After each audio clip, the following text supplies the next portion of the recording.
chez vous, je suis très heureuse de vous retrouver aujourd'hui pour cette première émission de la semaine. Notre thème du jour est notre relation avec Dieu au quotidien.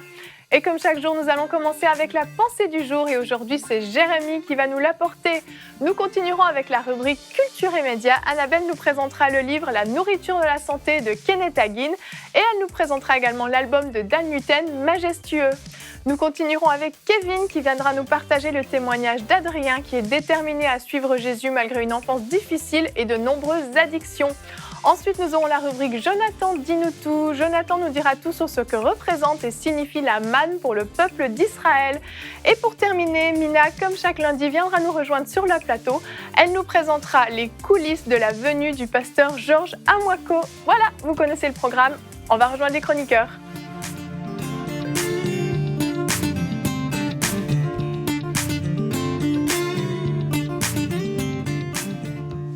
Bonjour tout le monde. Hello. Bonjour. Comment allez-vous en ce lundi matin? Ça va bien. Ça va bien. Vous avez eu un bon week-end? Oui. Oui. Heureusement que le lundi arrive parce qu'on dirait que le week-end est triste de ce côté-là. Est-ce que le week-end était mieux? Ah, c'est Exactement. ça. J'ai pas pu profiter de ma manne De pendant ta ce week-end. manne. Oh, quelle transition formidable parce que... Oh, la woman, pardon, je voulais dire ma woman. Parce que Jérémie va nous parler de la manne aujourd'hui. Et ça tombe bien. Ça tombe très bien. Et ce ne sera pas de sa femme C'est dont vraiment tu vas génial. nous parler. Moi, j'aimerais bien, mais Non, tu ne nous parleras pas d'Annabelle, mais on sait que tu aimerais bien. Et donc, comme chaque jour, on va commencer tout de suite avec la pensée du jour. Donc, Jérémie, tu vas nous parler de la manne. Le titre de ta pensée est « Le test de la manne ». Et là, on a tous des points d'interrogation dans les yeux. Que va-t-il nous dire sur le test de la manne? Quel est ce test, Jérémie? alors on va voir là, ce que ce test appartient d'un passage qui se trouve dans Exode au chapitre 16 et au verset 4, où il est écrit « L'Éternel dit à Moïse, voici, je ferai pleuvoir pour vous du pain, du haut des cieux. Le peuple sortira, il en ramassera jour après jour, la quantité nécessaire, afin que je le mette à l'épreuve et que je vois s'il marchera ou non selon ma loi. » Donc Dieu parle ici que la manne, finalement le pain qui descend du ciel, est pour le peuple d'Israël une épreuve, donc un test. C'est pourquoi j'ai appelé ma pensée le test de la manne. Et la façon dont la manne devait être recueillie, c'était pour eux dans le désert comme un test divin. Donc Dieu l'a choisi comme une épreuve pour son peuple. Et pour nous, c'est une image aujourd'hui. Dieu aurait pu, devant leur tente, leur apporter un pain. Ils n'auraient pas eu besoin de sortir. Mais chacun avait besoin de sortir pour prendre la manne nécessaire. Et la Bible dit d'ailleurs que personne n'en avait trop, personne n'en avait, il en manquait, mais chacun en avait ce dont il fallait. Ça nous parle bien sûr de notre relation avec Dieu aujourd'hui. Et le pain qui est descendu du ciel, c'est Jésus-Christ. Donc la manne, c'était vraiment une préfiguration, une image des choses à venir, et en nous parlant de Jésus et de notre relation avec le Seigneur. Donc aujourd'hui, Dieu désire qu'on puisse, au quotidien, dans nos vies personnelles, prendre du temps. Et pour vous, à la maison ou là où vous êtes, c'est tellement important que vous puissiez prendre du temps quotidiennement avec le Seigneur. Il y a un psaume que j'aime beaucoup, c'est un psaume que David a dit. Il dit dans le chapitre 17 au verset 15, « Pour moi, dans mon innocence, je verrai ta face. Dès le réveil, je me rassasierai de ton image. » Ce verset est devenu, dans ma vie, une révélation. J'ai réalisé que chaque matin, je réalisais que j'étais parfois rempli du Saint-Esprit en me réveillant. Je me suis dit, c'est particulier. Je n'avais rien fait dans la nuit, j'avais simplement dormi. Et j'ai vu vraiment la grâce de Dieu qui veut nous remplir dès le matin et qui veut passer un temps de communion avec nous. Il est tellement réel. Dernièrement, le pasteur Michael Lebeau parlait de la relation avec le Saint-Esprit au quotidien. Et de la même façon, Dieu, le Seigneur Jésus, veut nous parler d'une manière quotidienne. Donc le peuple sortait pour aller prendre la manne. Et la Bible dit qu'il y avait un premier type de personnes. Ils conservaient la manne jusqu'au matin.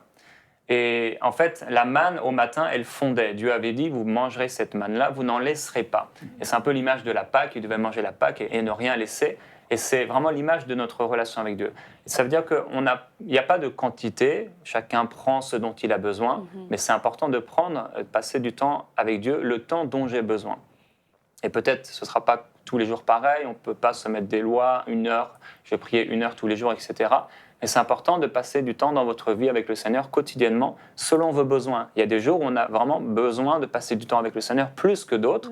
Et il y a d'autres jours où on est vraiment très occupé aussi. Peut-être ce n'est pas tous les jours où on pourra passer des heures à prier, mais c'est important de passer du temps quotidien avec le Seigneur selon notre besoin et de ne pas se dire, bon, bah voilà, demain je prierai, etc. Non, parce que j'ai un besoin aujourd'hui et il ne faut pas que je laisse la manne fondre jusqu'au matin. Il ne faut pas que finalement que je méprise ma relation avec Dieu et que je me dise, bon, la manne, ma relation avec Dieu, ce n'est pas important.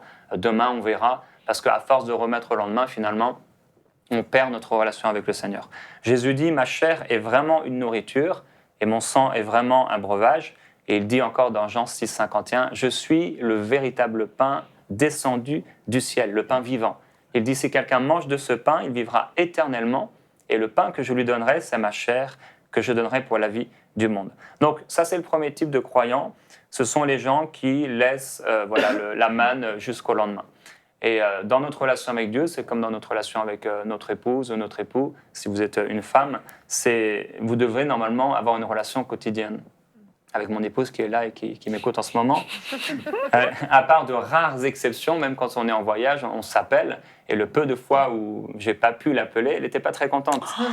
Donc, c'est important de développer notre relation. Et comme on le fait d'une manière physique, et c'est sûr, tous les jours, on discute avec les gens, on communique avec les gens, il ne faut pas mépriser le Seigneur. C'est tellement important de ne pas mépriser Dieu. Donc, à chaque fois que vous ouvrez les yeux le matin, dites-vous, le Seigneur a quelque chose à me dire aujourd'hui. Il veut nous parler. Et ce n'est pas forcément parce qu'on lit la Bible qu'on va entendre Dieu nous parler. Parce que beaucoup de gens peuvent lire la Bible sans avoir un cœur. Donc, il faut pouvoir lire sa parole parce que c'est une façon avec laquelle il nous parle. Mais savoir écouter Dieu et méditer jusqu'à ce que Dieu nous parle.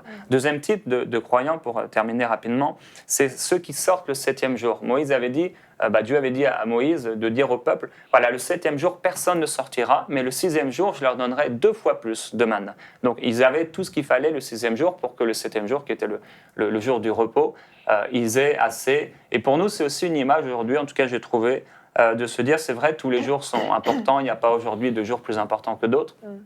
Mais le dimanche, c'est quand même un jour plus important, entre guillemets, parce que je sais que je me retrouve avec des frères et des sœurs dans un temps qu'on a appelé aujourd'hui un culte, une réunion où toute l'Église se rassemble, même si on peut se rassembler à d'autres moments de la semaine. Et donc, c'est un culte et on est là le dimanche ensemble. Et donc, le samedi, je devrais vraiment chercher le Seigneur pour pouvoir être une source de bénédiction et peut-être passer plus de temps avec Dieu. Beaucoup de gens sont en repos. Pour le lendemain, quand je serai avec mes frères et avec mes sœurs, apporter à mes frères et à mes sœurs ce que le Seigneur a pu me dire et être une source de bénédiction dans l'église locale. Donc, pour terminer, le 7e jour est souvent différent dans le sens où je vais me trouver avec mes frères et mes sœurs pour adorer. Alors, je ne vais pas, comme le faisaient ces gens-là, certains sont sortis le 7e jour pour aller chercher de la manne et c'est pour eux une image, ils voulaient simplement nourrir leur chair, leur corps, comme des gens parfois aussi aujourd'hui, ils veulent sortir le dimanche, faire des magasins, etc. et ne pas aller à l'église. Donc, c'est important de ne pas courir dehors le dimanche, mais de aussi se rassembler en église et de passer du temps avec le Seigneur. Merci, Jérémy. C'est tout de suite plus clair, l'histoire du test de la manne. Les points d'interrogation sont tombés. Non, j'aime beaucoup le parallèle que tu fais par rapport à la manne, et c'est quelque chose sur lequel je n'avais jamais vraiment médité. Et j'aime beaucoup cette image-là où justement Dieu a cette provision absolument parfaite, quantité parfaite, tout est parfait pour nous, en fait, chaque jour. Mais il y a cette démarche de sortir, comme tu l'as dit, c'est vrai, le Seigneur aurait pu leur apporter ça tout cuit, même sur leur table le matin, ils auraient juste eu à descendre et hop, à manger sur leur table, dans leur tente. Mais Dieu a voulu qu'ils sortent, qu'ils aillent le chercher, tout comme il veut qu'on se tienne dans sa présence chaque jour, qu'on fasse cette démarche, ce pas de se tenir devant lui et de chercher, en fait, c'est les révélations qu'il veut nous donner pour cette journée-là, la provision d'amour, de paix, de joie qu'il veut nous donner pour cette journée-là, de sa sagesse, son intelligence pour notre travail, pour ce qu'on a à faire. Il veut nous donner parfois des paroles même, parce qu'on va peut-être voir des gens dans la journée. Le Seigneur a vraiment quelque chose de nouveau, de frais, de disponible chaque jour, tout comme, c'est ça, on va chercher notre pain à la boulangerie ou peu importe, c'est disponible, c'est là pour chaque jour. C'est ça, on est vraiment dans le quotidien ici, parce qu'on voit le plan et la volonté de Dieu, parce que si on prend de la manne en avance, ça ne marche pas, elle va pourrir, ça va se dégrader. mais la veille du jour du repos, là, elle va tenir. Donc, Oui. on voit que c'est vraiment stratégique, quelque part, c'est voulu, c'est volontaire de la part de Dieu sur ce quotidien-là. Chaque jour, c'est pas t'en prends une fois de temps en temps, un jour sur deux, un jour sur trois, mais c'est quelque chose de régulier, de quotidien. Puis comme Jérémie l'a souligné, chacun en a pour son besoin. Il y en a qui en prend plus, d'autres qui en prend moins, mais c'est chaque jour. C'est pas j'en prends d'avance.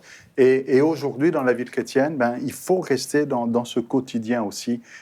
Quand Jésus nous enseigne à prier, il dit « Donne-nous aujourd'hui notre pain quotidien ». Il ne dit pas le pain de la semaine. Parce que malheureusement, puis j'espère que ceux qui nous écoutent ne sont pas concernés, ou sinon il va falloir se repentir. Malheureusement, il y en a, ils mangent une fois par semaine. Nous, ce n'est pas le pain quotidien. Si ce n'est pas une fois par mois ou une fois par an, c'est encore plus grave. Mais ça doit être quotidien et avoir cette discipline de dire le Seigneur a une nourriture pour moi aujourd'hui, un pain quotidien, une manne qui est là. Ce ne sera pas la manne de demain, c'est la manne d'aujourd'hui. Exactement. C'est en fait une forme de prise de conscience, en fait, de réaliser que tout comme on a besoin de manger tous les jours, on a besoin de se connecter à Dieu, d'être dans sa présence tous les jours. Et c'est sérieusement, moi je remarque que quand j'ai été trop occupée dans une journée, j'ai pas eu le temps même juste de fixer mes pensées sur le Seigneur, j'ai un manque en moi, comme une faim. Vraiment, comme si j'avais sauté un repas, ça me fait le même effet. Et pour ceux qui me connaissent, quand je saute un repas, vous savez que l'effet que ça a sur moi. Ne pas te rencontrer ce jour-là. Voilà. Mais vraiment, ça me manque et je dis Seigneur, tu me manques. Mais lui, il était là, il était disponible. C'est pas lui qui est parti, c'est moi qui ai juste pas pris le temps d'aller me connecter à lui. Et je crois vraiment que plus on passe du temps dans sa présence, plus on ressent ce manque en fait, où on n'arrive plus à passer une journée sans être avec lui, tout comme on n'arrive plus à passer une journée sans manger parce que on a besoin de manger tous les jours, quoi. C'est des temps qui sont tellement précieux, qui sont tellement importants. Et j'aimerais qu'on regarde la citation du jour, qui est de Georges Herbert, qui est un pasteur anglican, poète et orateur du XVIIe siècle. Il était, je pense, un pasteur. Qui était, pardon. Vu la photo. Ça revient à la mode, ce style vestimentaire, Jérémie. Ça pourrait m'aller. La prière devrait être la clé de la journée et la serrure du soir. Qu'est-ce que ça veut dire ? Ça veut dire que le matin, tu vas ouvrir ta porte, c'est la première chose. Tu ouvres ta journée avec cette clé pour ta journée, ça ouvre ta journée. Si tu n'as pas la clé, ta journée reste fermée en fait. Donc tu passes à côté de tout ce que Dieu a pour toi pour cette journée. Et puis le soir, avant de te coucher, c'est la serrure. Donc tu fermes ta journée, tu conclus cette journée avec le Seigneur en fait. Et moi j'aime beaucoup cette citation. Quelquefois, je pense qu'on peut avoir comme une appréhension de vivre notre relation au quotidien avec Dieu de façon aussi simple. Tu sais, la clé de la journée, la serrure du soir, tu te dis ouvrir une porte, ça prend pas si longtemps que ça. Et puis quelquefois, on peut comme attendre le moment parfait, le moment où on va voir 1 heure pour prier, et on se dit peut-être que sinon on se dit ça vaut pas le coup, ou alors et puis on attend, puis c'est comme ça qu'on passe à côté et tu vois, moi, dans ma vie, par exemple, le sport, et je me dis, non, j'ai pas une demi-heure pour faire du vélo, par exemple. Et je me dis, si j'en fais 5 minutes, même par jour, si 5 minutes, c'est toujours 5 minutes de fait. Et je dis pas que la prière, c'est 5 minutes de fait, mais quelquefois, on n'ose pas aller vers Dieu parce qu'on se dit, mince, j'ai peut-être pas assez le temps, alors que juste, la Bible nous invite à tourner nos regards vers lui, à tourner nos pensées vers lui. Et il n'y a pas, comme tu as dit, pour la manne, une question d'une quantité fixe. Ça répond à un besoin, à un moment. Et il n'y a pas de durée minimum non plus. Il faut que j'ai 1 heure pour aller prier, pour avoir ma relation avec Dieu au quotidien. Et comme ta femme dit, Jonathan, souvent, la prière, c'est comme une respiration, en fait. C'est quelque chose de continu. Et comme dans la journée, on ne prend pas notre souffle une fois pour toutes, pour les 24 heures. Puis après, on est en apnée. C'est ça. Puis comme Jérémie l'a dit, en comparant avec son épouse, la vie de couple, c'est-à-dire quand on est au loin, puis qu'on appelle à la maison, on va dire ah oui, mais là, c'est pas un moment de qualité, on est juste au téléphone, où il y a un décalage horaire, où on va se parler juste 5 minutes. Mais c'est important d'avoir le contact et d'avoir... si on attend le meilleur moment, il n'y en aura peut-être pas. Et c'est important de garder ce contact, cette communion de qualité. Là. Oui, il faut créer une stabilité en fait dans notre vie avec le Seigneur, d'intimité. c'est bien d'être stable. Et le fait que cette relation avec Dieu elle doit être au quotidien, forcément, ça parle d'une stabilité. Et souvent, on a entendu des témoignages, voilà, on est touché, ou on a entendu une prédication, on se dit, OK, maintenant, je vais prier 2 heures par jour. On a entendu bien souvent ça. Les gens le font, après, ils s'épuisent parce que leur relation avec Dieu n'est pas rendue à ce niveau-là. Donc, mais c'est important de cette stabilité. C'est pas une question de quantité, et ça, on a du mal à sortir ça de notre tête parce qu'on est beaucoup dans le faire, la performance. C'est une histoire de cœur. Annabelle partageait un jour une histoire d'une femme de Dieu qui disait voilà, moi je prie dans ma douche, je fais la cuisine. Et c'est vrai qu'il ne faut pas mépriser ça. C'est important d'être stable et de parler au Seigneur, tout simplement, sans attendre, comme tu disais, d'avoir 1 heure ou 2 heures. Et ça crée une stabilité. C'est tellement important d'être stable dans notre relation avec Dieu et dans notre méditation aussi, parce que c'est aussi une façon avec laquelle on est en relation avec lui. La parole de Dieu. Quand personnellement, je voyais que des fois, je ne méditais pas du tout la parole de Dieu pendant plusieurs jours. Je me suis dit, non, il faut que le matin, je prenne du temps avec Dieu. C'était pas longtemps, je faisais peut-être 5 minutes, 10 minutes, mais ça me nourrissait et ça a créé une stabilité au fur et à mesure des mois. Ça m'a vraiment nourri spirituellement et ça m'a fait beaucoup de bien, en fait. C'est important. C'est ça, ce que tu dis, c'est que ça fait du bien, en fait. C'est pas quelque chose qui nous fait du tort, qui est contraignant ou quoi que ce soit. Voilà. Ça nous fait du bien, en fait. Dieu veut qu'on le fasse parce que c'est bon pour nous, pas parce que c'est bon pour lui. C'est pas un besoin qu'il a lui, c'est un besoin qu'on a nous. Et on va regarder le verset du jour qui est le Proverbe 8, 34. Et ce verset le dit bien, c'est « Pour nous, car heureux l'homme qui m'écoute, oui, qui vient veiller à mes portes jour après jour et qui monte la garde devant l'entrée de ma maison. » Heureux l'homme qui m'écoute et qui vient jour après jour. C'est pas juste une bonne fois pour toutes, c'est jour après jour. Heureux l'homme. Et peut-être qu'il y a des gens qui trouvent leur vie difficile, qui sont même malheureux, mais c'est la parole de Dieu le dit, la parole de Dieu ne ment pas, quand même le dit Aurélie, notre chère sœur Aurélie Tchatchou. Et si la parole le dit, c'est la vérité. Donc si la parole le dit, oui, les absents ont toujours tort. Et en fait, heureux l'homme, c'est une provision de joie que Dieu a pour nous. Et on se sent bien dans sa présence, on se sent bien quand on se connecte à Dieu. C'est pour notre avantage, c'est vraiment important de comprendre ça. On n'est pas dans une espèce de religion, d'obligation, de devoir chrétien où il faut que, comme tu le disais, de la performance, c'est pas ça du tout. Ça nous fait du bien, en fait. Et quand on tourne... Mais il faut le savoir. Oui. Il faut le savoir. Et j'aime bien aussi cette parole de l'apôtre Pierre qui dit « Si vous avez goûté que le Seigneur est bon ». Puis des fois, les enfants, ils ne veulent pas manger, ils disent « j'aime pas ça ». Je ne sais pas si ça vous arrive, ça, si vous avez eu des enfants comme ça qui disent « j'aime pas ». Alors ça peut être les brocolis, les choux de Bruxelles ou je ne sais pas quoi. Mais on dit « mais tu n'as pas goûté ». Oui. Goûte. Après, tu peux changer. Et des fois, peut-être qu'il y en a qui ont du mal à avoir ce quotidien avec Dieu en disant « ah, je ne sais pas, j'y arrive pas ». Mais quand on y goûte, puis quand on fait l'effort de faire cette discipline, après, c'est naturel, on a envie, on est heureux, comme dit ce verset-là. L'apôtre Pierre dit, si vous avez goûté que le Seigneur est bon, vous allez désirer, comme des enfants nouveau-nés, le lait spirituel et pur de la parole. Puis, laisse-moi vous dire, enfin, ça remonte quand même à quelques temps, mais je m'en souviens un peu, un enfant nouveau-né, quand il a faim, on le sait. Et puis... Il attend, tant qu'il n'est pas rassasié, même si c'est en plein milieu de la nuit, il va le dire. Et il faut qu'on ait ce même zèle, ce même désir, cette même aspiration de dire, mais j'ai besoin de ma manne, j'ai besoin de ma nourriture, j'ai besoin de mon pain quotidien. Et si vous n'avez pas goûté que le Seigneur est bon, c'est le temps d'aller goûter, et puis vous allez... C'est une bonne addiction. Je veux dire, il faut avoir cette dépendance au quotidien de la parole de Dieu, de la communion avec Dieu. C'est ça. Et c'est comme tu as terminé ta pensée sur ça en parlant du dimanche, du culte, le moment où c'est comme si les gens se disaient « Oh, là, c'est la journée où vraiment, là, je vais me connecter à Dieu, je vais être avec le Seigneur. » C'est parfois la seule journée de la semaine où les gens vont ouvrir leur Bible, etc., vont même passer du temps dans la louange, je ne sais pas.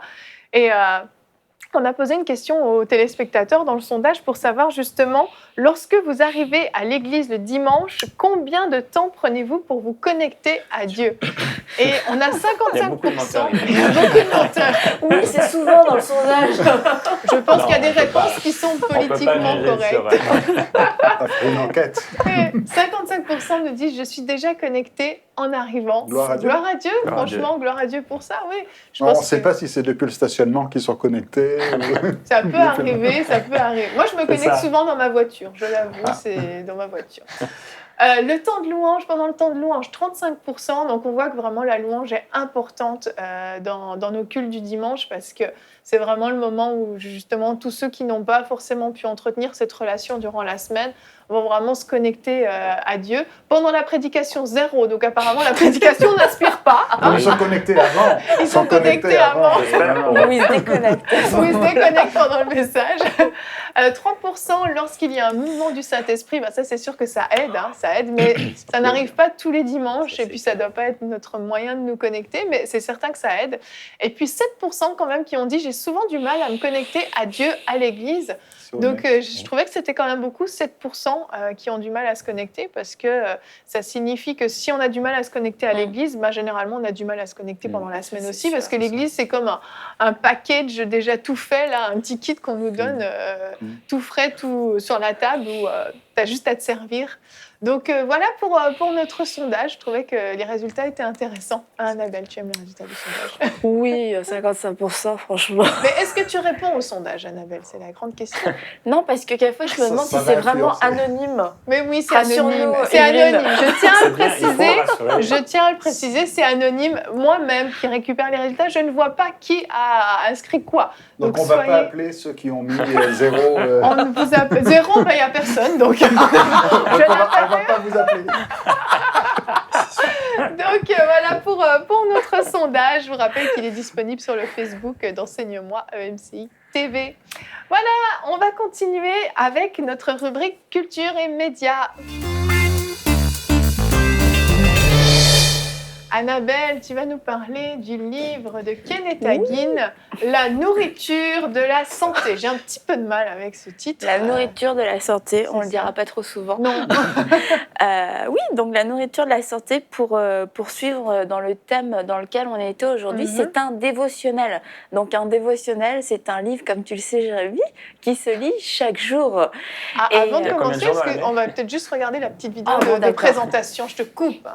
Mais je tiens à préciser que c'est le livre de la semaine et qui sera offert en cadeau au quiz de demain. Donc on va juste regarder la vidéo de présentation. Découvrez le livre de la semaine.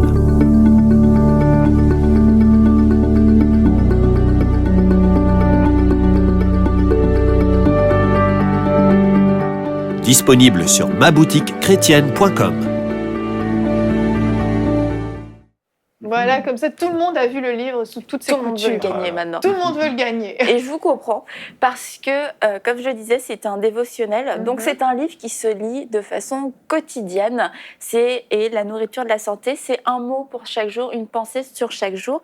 Et de Kenneth Hagin, et sur le thème, non pas de la nourriture, mais de la guérison, en fait, la guérison et la santé divine, pour avoir une nourriture, une manne chaque matin, chaque jour dans la journée, sinon pour pouvoir se nourrir et entretenir des pensées divines concernant notre santé divine. Et j'aimerais juste lire la préface. La préface. Quand la préface est déjà bonne, tu dis que le livre est excellent. Effectivement. Il raconte que pendant 12 années de pastorat, je n'ai enterré aucun membre de mon église. Pendant cette période, je n'organisais que 5 ou 6 enterrements pour les parents des membres de notre église ou pour ceux qui avaient fait partie de l'église par le passé mais qui étaient partis. Et il dit, et dans ce livre, je voudrais vous enseigner ce que j'enseignais à mes fidèles. Si cela a marché pour eux, cela va marcher pour vous aussi. Et en fait, c'est un livre où il mêle l'enseignement, les témoignages, les exhortations et puis aussi des confessions, des déclarations pour chaque jour.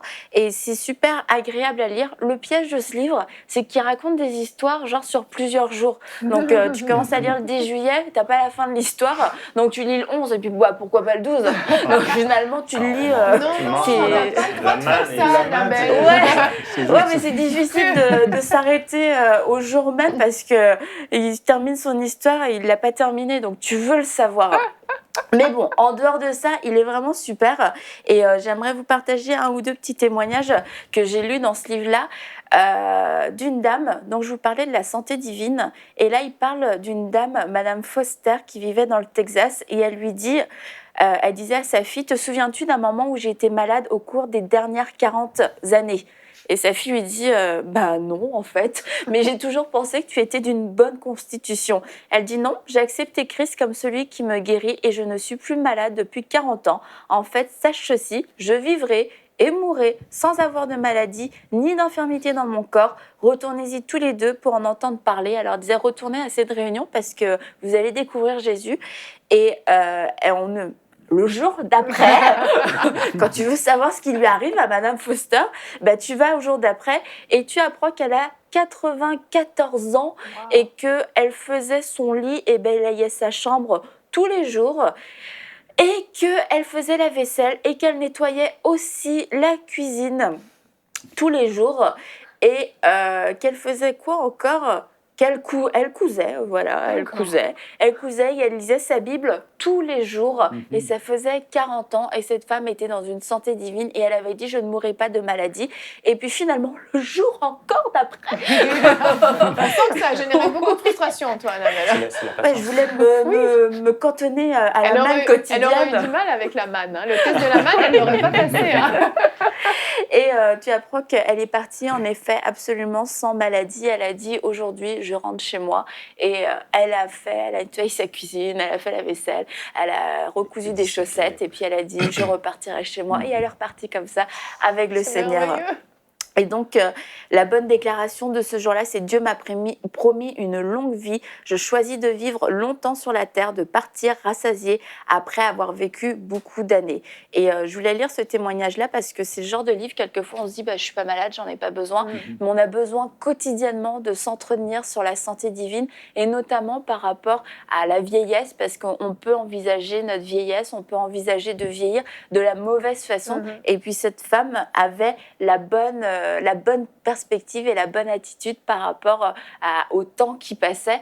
Et ce genre de livre, ça nous remet vraiment les idées en place, ça nous permet de méditer sur les bonnes choses. Et je voudrais, avant d'aller lire un autre petit témoignage, partager que lorsqu'on avait la boutique sur Enseigne-moi, on vendait ce livre. Et il y a eu beaucoup de gens qui nous avaient écrit pour nous dire « j'ai été guérie en lisant ce livre-là ». Ils lisaient jour après jour et puis ils ont vu des guérisons progressives. Ils ont commencé à se nourrir de la bonne façon et ils ont vu un résultat dans leur corps. Donc je trouve ça assez formidable parce que quelquefois on se dit un dévotionnel, c'est pas très profond, une pensée par jour, mais ça change notre façon de voir les choses, pas une fois pour toutes, pas d'un seul coup, mais petit à petit, et ça produit un vrai changement et une vraie guérison, un vrai miracle, et une foi qui va être là, stable pour tous les jours de notre vie. Et il raconte aussi une autre histoire. Ah oui, non, c'est ça. Je raconte celle-là avant. Il raconte Kenneth Hagin. Si quelqu'un me demande comment je me sens, je ne lui réponds pas selon comment je me sens. Je ne fais aucun cas de mes sentiments. Je riposte. Je vais bien, merci. Ensuite, je commence à leur préciser ce que déclare la Bible et j'apprends par expérience que plus je déclare ce que dit la Bible, mieux je me sens. Je crois à la santé et à la guérison, donc je confesse santé et guérison et mon corps réagit en accord avec ces paroles. Et ce genre de livre, ça nous aide à agir de cette façon-là parce que oui, c'est facile de dire « ça va, aujourd'hui je me sens un petit peu ci, je me sens un petit peu ça ». Et puis on transmet tous nos états de, pas d'âme, mais de corps pour le coup. Et puis on a du mal à se mettre dans la foi pour recevoir notre guérison. Et vraiment, ce livre va vous aider à pouvoir changer votre mentalité par rapport à la santé divine, à saisir la guérison dont on a besoin, et puis aussi à croire que la guérison, quelquefois, c'est pas instantané, c'est souvent progressif, et ça nous encourage, pas une seule fois, mais tous les jours, j'ai un encouragement, tous les jours, je sais ce que Dieu veut et peut faire pour moi. Donc, témoignage, enseignement, encouragement, disponible sur ma boutique chrétienne. Un très bon livre. Très bon livre, oui. Jérémy je l'ai le déjà recommande. lu et je l'ai repris. c'est très très bon. Ouais, ça me donne envie de le lire, tu vois. Je ne l'ai pas lu, mais ça donne vraiment Un envie. livre délicieux, j'ai envie de dire. Mais quelle conclusion fantastique. Merci Annabelle. Donc, vous savez quoi acheter. Hein, j'ai pas fini, hein. Ah, t'as pas fini? Bah non, j'ai Bah un oui. deuxième. Bah oui, j'allais j'ai y une passer. j'ai une deuxième chose à Mais j'allais y présenter. passer, Annabelle. En Mais non, plus, t'avais pas oublié. En plus, Dan Luten, Bah oui. tu pouvais pas Bah l'oublier. justement, je ne l'avais pas oublié. Parfait. J'aime Parce beaucoup que Dan Luten. J'aime Oui. beaucoup Dan Luten. J'aime beaucoup ce qu'il fait. La personne en elle-même, je ne la connais à peine. Je l'ai rencontrée une fois, mais c'est la musique. J'aime la louange, j'aime ce qu'il fait parce que j'aime le cœur qu'il y a derrière. Et puis moi, personnellement, quand j'écoute les albums de Dan Luten, pour moi, c'est très facile de me connecter à Dieu, de prier, de louer, Pendant la louange, donc. pendant la louange. Ça aide, hein, ça aide. Moi, je trouve que la louange est importante. Mais Oui. c'est difficile d'écouter Dan Luten pendant la prédication. Non, je le fais tous les dimanches. Et les Donc, écouteurs. Est-ce que tu veux nous faire écouter un petit extrait Oui, pour commencer? volontiers. Oui, on va écouter ça.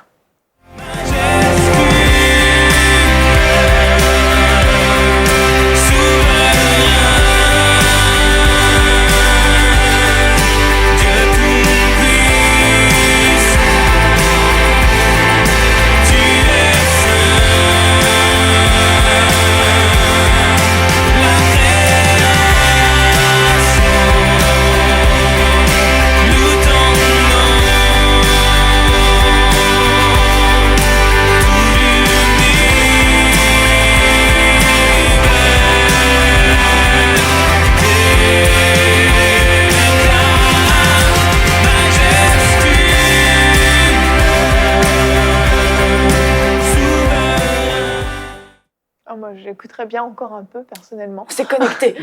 On est connectés, c'est ça, on est parti. Oh, en plus, il est magnifique, ce chant. Hein. Ouais. Donc, l'album Majestueux de Dan Luten, vraiment un bon album. En plus, le mien est dédicacé. Mais c'est pas à ton nom. Hein. Bon. Arrête. Bon, c'est vrai, j'ai emprunté celui de mon beau-frère Annabelle, ça. Mais quand même, il me l'a dédicacé à moi aussi, d'accord? Usurpatrice. Parce que Dan Luten, il est venu d'ailleurs dans Oui. nos studios et puis on a pu voir derrière, on a pu le découvrir en personne et c'est vraiment un adorateur. Il vit la louange, il transporte la louange et je vous encourage à vous procurer le CD de Dan Luten, c'est sûr, majestueux. Et au-delà de ça, ce que je voulais dire, c'est que la louange, comme tu le disais, c'est vraiment un super moyen pour pouvoir se connecter de façon quotidienne. Ça va nous aider. Et puis, Yveline, elle a trouvé sa louange. C'est Dan Luten, mais on peut tous peut-être en trouver une autre. Non. Et son album, Majestueux, il est vraiment chouette. C'est un bel album. Et il l'a enregistré en France, dans son église, l'église Bordeaux Rive Droite, parce que Dan Luten, beaucoup pensent qu'il est québécois, parce qu'on l'a beaucoup vu au Québec. Mais non, il est français et il fait partie de l'équipe de l'église Bordeaux Rive Droite. Et c'est vraiment un très bel, j'aime pas forcément dire artiste, mais c'est un super chanteur avec un beau cœur. Et son album Majestueux, on vous le recommande. Mais il n'est pas gagné. Hein. Non, Non. il n'est pas à gagner. Puis il est dédicacé de toute façon. Avec un nom qui n'est pas le vôtre. Donc je vous le recommande, Majestueux. Vous allez pouvoir louer le Seigneur, élever le nom du Seigneur, déclarer tu es saint, tu es grand, et de façon quotidienne. Et ça nous aide, ça nous nourrit de nous rappeler qui est Dieu. Et puis j'avais envie de le présenter parce que j'aime beaucoup Dan Luten aussi, puis j'aimais bien son album Majestueux. Merci Annabelle, il est disponible sur le site danluten.com, Oui. iTunes, un peu partout. Oui, un peu partout, Mhm. iTunes, sur aussi toutes les boutiques chrétiennes. Dan Luten est distribué partout. Super, merci beaucoup Annabelle. Donc, si vous avez des anniversaires bientôt, vous avez trouvé 2 cadeaux formidables à offrir. Hein, Allez, cadeau, Kevin. Mais c'est pas à toi ni l'un ni l'autre. En fait. Désolée. Désolée, C'est pas grave. raté. Tu me le prêteras quand même. Faux espoir. Tu me le prêteras, ça va. Bon, merci Annabelle. On va continuer tout de suite avec la rubrique témoignages. Kevin, Voilà. tu as de nouveau un bon petit témoignage que tu vas nous sortir de ton chapeau. Ouais, exactement. Tu oui. vas nous parler d'Adrien aujourd'hui. un Exactement, frère de je France. racontais l'histoire d'Adrien, Mhm. c'est une histoire qui était tragique, mais qui se termine bien. Ah, j'espère, Ah, parce heureusement. que Ça fait peur. les histoires tragiques, on n'en veut pas. hein. Voilà, Adrien, c'est un jeune homme qui a 32 ans, un Français. Donc, pour lui, tout a bien commencé. Il est issu d'une famille, enfin, il est né dans une famille chrétienne. Et quand il était petit, ses parents ils l'ont emmené à une conférence où il y avait des guérisons. Et là, il a vu sa première guérison, une paralytique qui s'est levée. Donc Oui, là, pour lui, c'était ça le premier, commence bien. voilà, c'était le premier signe que Dieu existait. Mais malgré ça, Adrien, il n'a pas une vie facile, en fait. Dans son enfance, c'était un peu un garçon qui était rejeté, agressé. Il a vécu des choses vraiment difficiles à l'école. Donc, ce qu'il a fait pour se sortir de là, il s'est créé un bouclier. Il a dit, bon, je mets ma conscience en pause, je ferme ma conscience et je me crée je me crée mon bouclier. Donc, voilà, Adrien, il s'est créé son bouclier. Et il est tombé dans l'alcool, tout ce qui est alcool, drogue. Voilà, son truc à lui, c'était les rave parties. Vous savez, ces grands rassemblements où il y a de la musique techno, on écoute ça tout Vous le week-end. savez, on ne connaît pas trop. Hein. Voilà, Ah bon voilà c'était ça sa vie. Ouais. Et là, dans son cœur, il savait que c'était pas bien. Il a eu 2 avertissements. Le premier avertissement, c'est à 19 ans, il a fait un accident tragique où il a failli perdre la vie. Malgré ça, il est sorti indemne de cet accident. Le deuxième avertissement, c'est à 20 ans.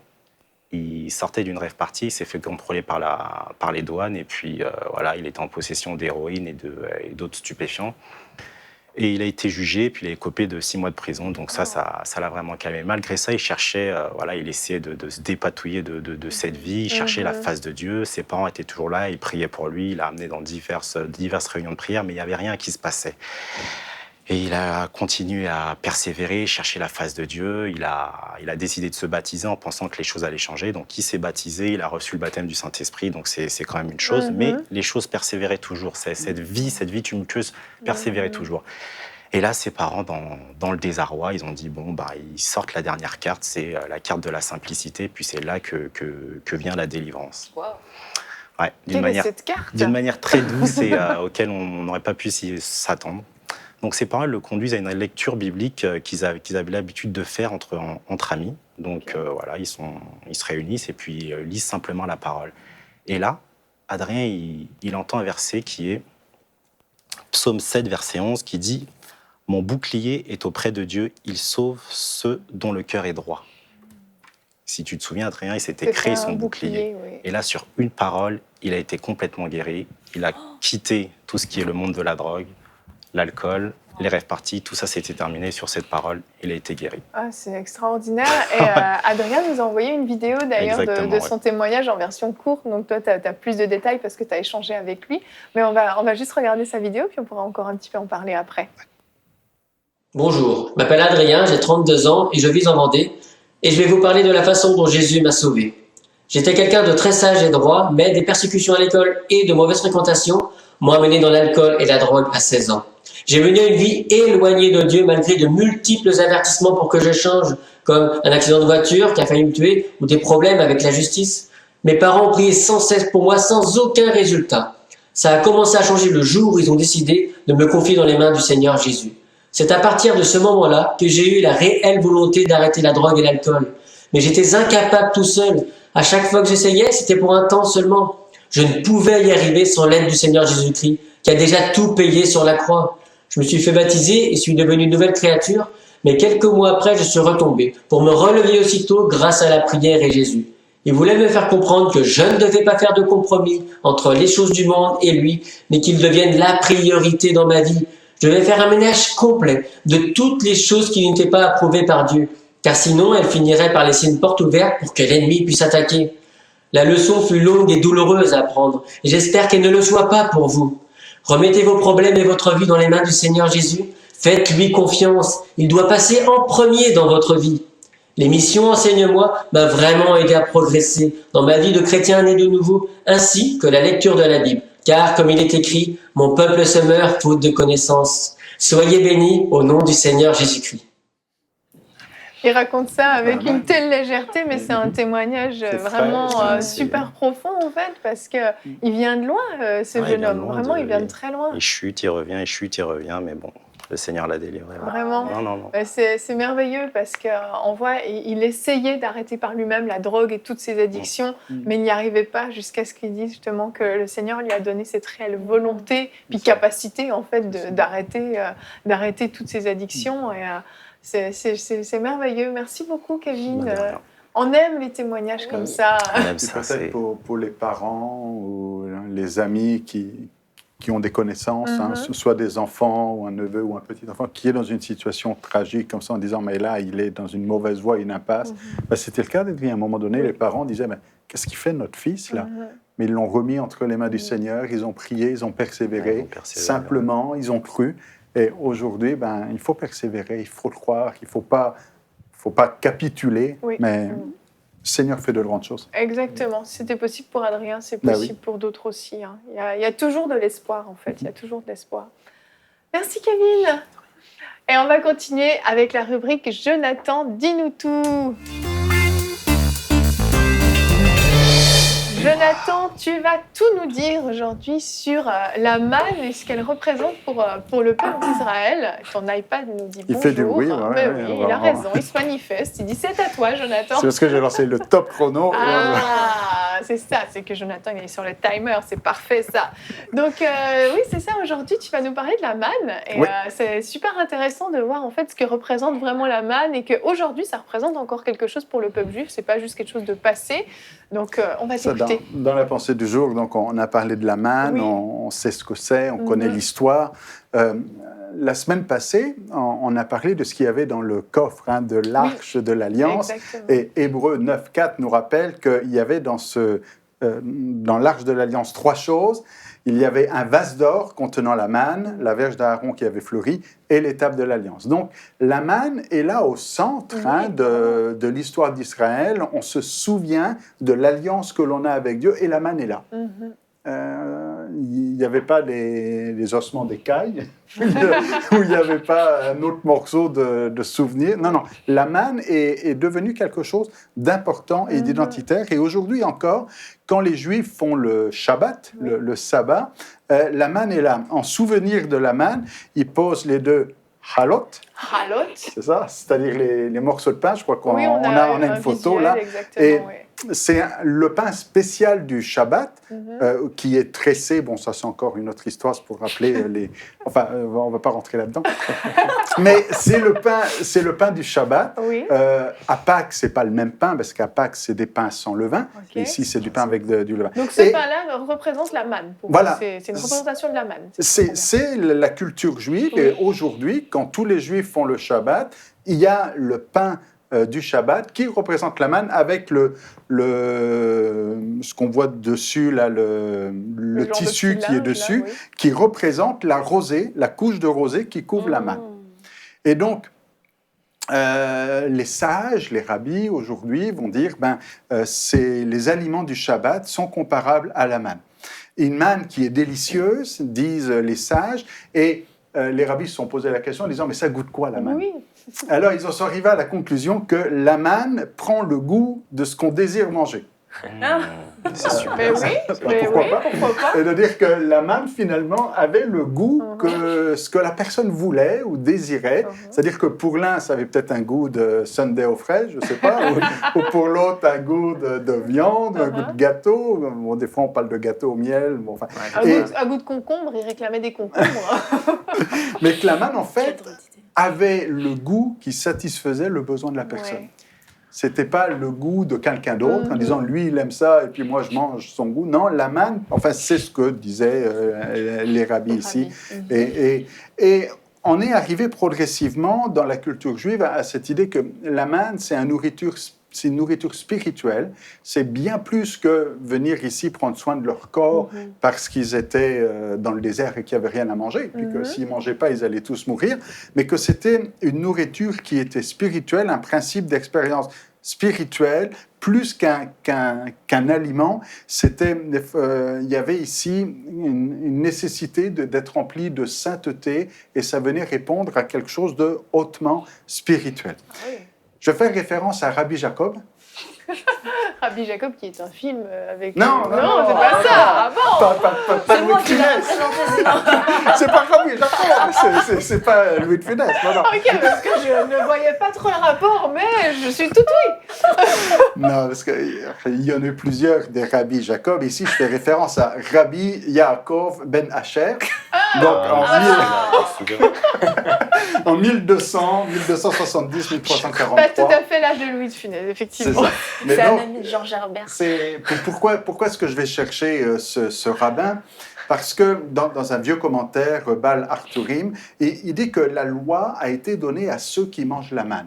Pour montrer qu'il y a une connexion entre la loi, la parole de Dieu et la manne, et que la manne prend ici une place fondamentale, même encore dans le Tzohar, c'est un commentaire de la Torah, je ne vais pas rentrer dans les détails. La manne, c'est un aliment céleste, précieux, une nourriture de l'esprit et de l'âme, un pain qui est descendu du plus profond des espaces du ciel. Et un autre rabbin, le rabbin Eliezer, puis là, on n'est pas loin de Jésus. On est à la première génération après la destruction du temple en l'an 70. Lui, il dit qu'à propos de la manne, qu'il y a une supériorité de la manne du Messie sur la manne mosaïque, donc la manne de Moïse. Donc on voit que déjà, à l'époque de Jésus, il y avait ce concept que la manne, la vieille histoire de la manne de l'époque de Moïse, c'est plus qu'une nourriture physique, il y a quelque chose de spirituel, et qu'il y a la manne du Messie. Et pourquoi j'insiste là-dessus? Pour dire que quand Jésus va parler de la manne, on est dans un contexte où les Juifs, déjà, alors qu'ils faisaient le Shabbat, à l'époque de Jésus, alors qu'ils mangent ce pain du sabbat, bon, il n'était peut-être pas tressé de la même manière qu'aujourd'hui, mais il y avait toujours ce pain du sabbat, on fait référence à, il y a une nourriture spirituelle, et le Messie apporte cette nourriture spirituelle. Et si vous vous souvenez du contexte de Jean chapitre 6, tout Jean 6, ça commence par une multiplication des pains. Et les Juifs disent, c'était bon, on a bien mangé, la multiplication des pains, un repas de gratuit, on en veut encore. Donc ils suivent Jésus et ils disent, Seigneur, on en veut encore. Et Jésus leur dit, Jean 6, 26, il dit, vous me cherchez non pas parce que vous avez vu des miracles, mais parce que vous avez mangé des pains. Bref, vous venez parce que vous avez faim et que vous voulez manger. Et les Juifs vont dire, mais quel miracle fais-tu pour que nous croyions en toi? Que fais-tu? Nos pères ont mangé la manne dans le désert, selon ce qu'il est écrit, il leur donna du pain à manger du ciel. On comprend que la foule autour de Jésus dit, on veut manger. On a mangé une fois avec la multiplication des pains. Si tu peux nous donner à manger tous les jours, comme au temps de la manne, dans le désert avec Moïse, on n'aurait peut-être pas besoin de travailler comme ça, on aurait de la nourriture, enfin je ne sais pas. Mais en tout cas, ils voulaient manger. Et Jésus répond, non, le pain c'est moi. Il dit, je suis le pain qui est descendu du ciel. Donc Jésus fait cette connexion d'image typologique entre la manne de Moïse et lui, il est ce pain qui nourrit. Et là, les Juifs se posent toutes sortes de questions en disant, mais comment est-ce qu'il peut être le pain? C'est un homme. Et Jésus répond, je suis le pain de vie, Jean 6, 48, c'est un verset important, je suis le pain de vie. Vos pères ont mangé la manne dans le désert, ils sont morts, mais moi je suis le vrai pain descendu du ciel. Et les Juifs réfléchissent en disant, mais comment est-ce qu'on peut le manger, lui? Parce qu'on est dans un mode de cannibalisme, là. Et souvent, c'est assez paradoxal, mais souvent, quand on ne comprend pas, puis quand on pose une question à Jésus dans l'évangile de Jean, Jésus répond, mais c'est plus compliqué que ça l'était avant. Oui, tout à fait. Il dit, mais comment est-ce qu'on peut manger? Puis Jésus répond, non, je vous le dis en vérité, si vous mangez la chair du Fils de l'homme et si vous buvez son sang, ça devient encore plus compliqué, parce que boire on passe du à sang, un niveau. surtout pour un juif qui mange cachère, il ne faut pas de sang. Alors, boire le sang, et là, on se retrouve dans un passage qui est compliqué, à tel point que certains vont dire, mais cette parole est trop dure, qui peut l'écouter? Et ils vont vouloir partir, et même être scandalisés, puisque Jésus dit à ses disciples, est-ce que cela vous scandalise? Et peut-être que certains qui lisent ce texte aujourd'hui encore vont dire, mais comment ça, manger son corps et puis boire son sang? Alors que certains vont dire, c'est l'Eucharistie, c'est la Sainte Seine. Oui et non. Dans le sens que, oui, la Sainte Seine fait référence à la même chose, mais il n'est pas ici question de la Sainte Seine, il est question ici de Jésus qui dit « Je suis cette nourriture, cette manne », Et le sang, il y a dans le Lévitique ce verset qui dit « le sang, c'est la vie ». Et donc, il faut manger son corps et boire sa vie et boire son sang. Et quand les Juifs ne comprennent pas, ils disent « mais non, mais là, explique-nous, c'est compliqué ». Jésus simplifie les choses en disant « non, mais mon corps est vraiment une nourriture et mon sang est vraiment un breuvage ». Je me dis, bon, alors là, ça devient d'autant plus mêlant, mais on est dans un contexte où, et c'est pour ça que je reviens à l'introduction de tout à l'heure, on est dans un contexte où les rabbins se disaient, mais la manne, c'était plus qu'une nourriture physique, c'était une nourriture spirituelle. Amen. Et c'est ce que Jésus est en train de dire ici, vous cherchez une nourriture physique. Parce que vous avez mangé, parce qu'il y a eu la multiplication des pains, vous cherchez quelque chose pour rassasier votre corps, mais moi je vous offre plus que le corps. C'est exactement ce qui s'est passé dans Jean 4 avec la Samaritaine. Tu veux boire de l'eau, mais j'ai plus à te donner que de l'eau qui va te satisfaire une fois. C'est une eau qui désaltère pour toujours. Et là, vous cherchez à manger, mais j'ai plus à vous donner qu'une nourriture qui va vous satisfaire une fois, mais c'est une nourriture d'un autre calibre, une nourriture spirituelle.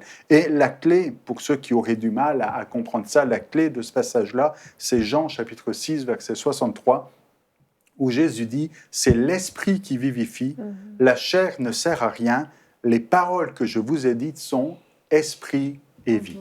Et aujourd'hui encore, si on est face à un passage biblique qu'on a du mal à comprendre, c'est l'esprit qui vivifie, c'est pas la chair. Les paroles que Jésus dit sont esprit et vie, et c'est nécessaire d'avoir cet esprit qui vient révéler, qui vient parler à notre cœur et qui vient rendre vivante cette parole. Et il ne s'agit pas de manger la chair de Jésus telle qu'elle, mais il s'agit de partager sa vie, de goûter à sa vie, de recevoir de lui, et de la même manière que cette manne était une nourriture spirituelle, eh bien, la manne du Messie est bien plus supérieure. Et il est nécessaire d'avoir cette communion avec l'Esprit pour goûter à cette parole. Alors, en conclusion, pour rester dans le thème, la manne était une nourriture au quotidien, ça on va dire que c'était dans l'Ancien Testament, mais Jésus reprend l'idée dans Jean 6, dans le Nouveau Testament, en disant c'est pas juste une histoire de l'Ancien Testament, mais de la même manière que ça s'est produit pour le peuple dans le désert, aujourd'hui encore, il faut avoir cette manne au quotidien, cette connexion avec le Messie par l'Esprit, c'est des paroles qui donnent la vie par l'Esprit, et d'être ici dans cette communion intime avec Jésus. Et Jean, c'est très théologique comme évangile. Et on pourrait dire beaucoup de choses. Alors, j'ouvre une dernière porte et je finis avec ça. Quand Jésus dit qu'il est le cep et qu'on est les serments, qu'il faut qu'il y ait cette connexion, qu'il soit toujours avec lui, et bien de la même manière, par ce quotidien et cette manne quotidienne du Messie, être toujours connecté, en contact avec lui. Merci beaucoup, c'est super profond. Je ne connaissais rien du tout sur la manne. Annabelle, tu as appris des choses. J'ai envie de te dire, Jonathan, yo man. Annabelle, c'est toujours capter l'essence de ce que tu partages, Jonathan. Je sens vraiment que... Oui, c'est ça, c'est ça. Elle est dans l'esprit. Il faut juste savoir la comprendre. J'ai trouvé vraiment super. Merci beaucoup, Jonathan. Vraiment, Jésus est notre manne quotidienne. Et il goûte ce qu'on a envie qu'il goûte. En plus, c'est merveilleux. Merci. Et on va tout de suite recevoir Mina pour la rubrique Dans les coulisses. Et Mina nous a rejoint sur le plateau. Bonjour Mina. Bonjour à tous, Mina. Bonjour. Comment vas-tu aujourd'hui? Parfaitement bien. Merveilleux. As-tu capturé des belles séquences de nos coulisses? Tout à fait. On a reçu quelqu'un de merveilleux, un homme vraiment plein de sagesse, beaucoup d'humour. Voilà, c'est monsieur Georges Amouako, le pasteur Georges Amouako, qui est un grand monsieur. C'est comme un papa. Il avait vraiment un comportement d'un vrai papa dans nos coulisses. Et il est venu faire plusieurs séries d'émissions, notamment Paroles de femmes, Prières inspirées, In Studio.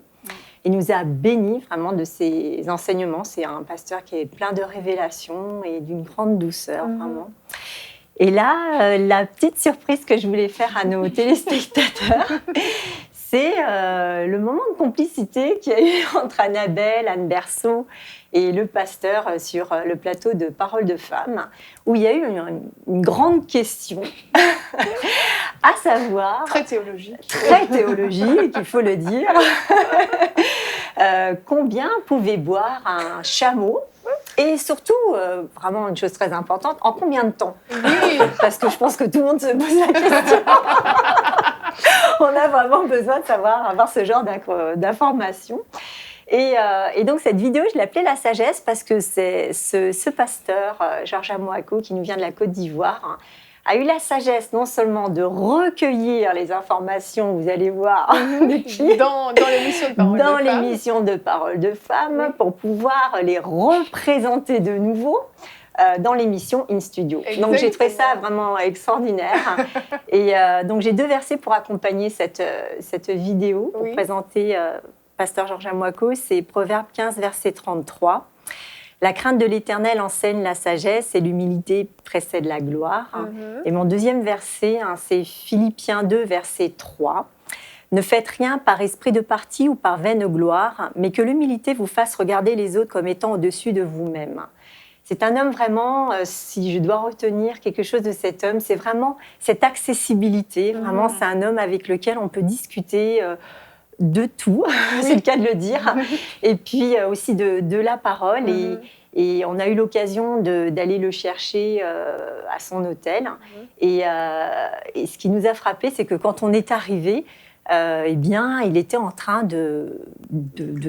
d'exhorter une brebis de son église, c'est-à-dire que même à distance, en voyage, il était là, le bon pasteur qui soutient ses brebis, et il les a encouragés, et vraiment on a été touchés. Il a dit oui, c'est une de mes brebis, on a dit oui, il n'y a pas de problème, mais ça nous a frappé combien, en fait, même à distance, il avait cette bienveillance à l'écart des siens. C'est un homme avec un grand cœur. Avec On un grand va regarder tout de suite la vidéo que tu nous as préparée. Voilà. Dieu m'a appelé pour la francophonie, non seulement pour la Côte d'Ivoire, pour la francophonie. Mais grâce à l'enseignement, j'arrive là où physiquement mes pieds n'ont pas encore touché. Et ma prière est que l'enseignement aille encore au-delà même de ces frontières. Amen. Et que Dieu bénisse enseignement.com et que Dieu réalise la vision et la mission d'enseignement.com.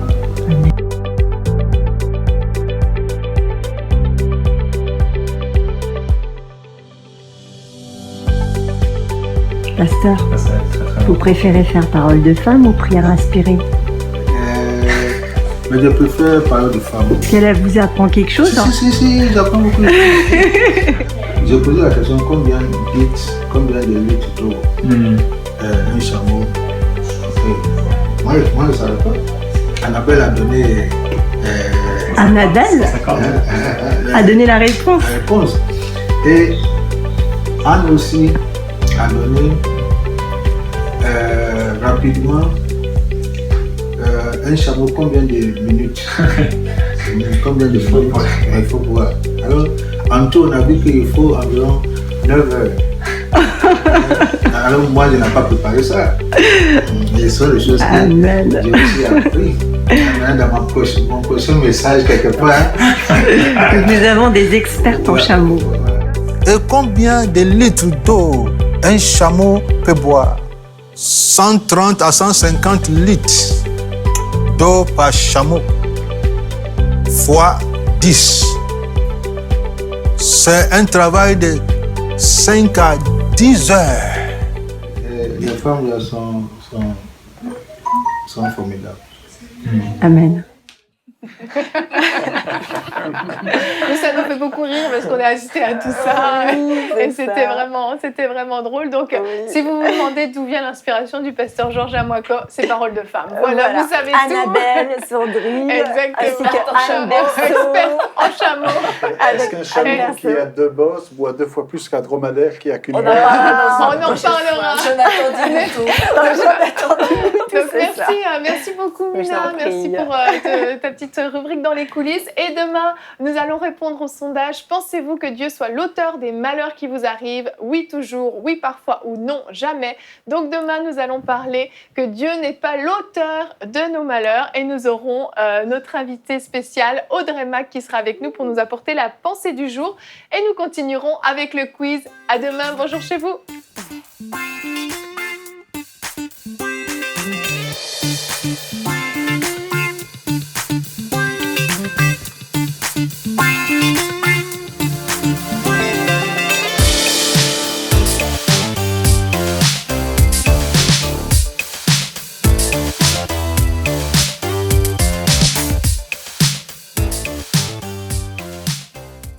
émission a pu être réalisée grâce au précieux soutien des partenaires d'Enseignement Canal International.